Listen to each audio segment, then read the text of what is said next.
భావములోన బాహ్యమునందును భావములోన బాహ్యమునందును Govinda Govinda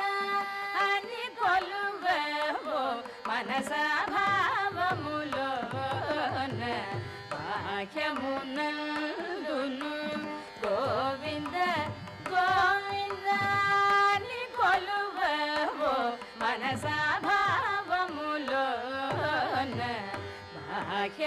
బాహ్యమునందును Govinda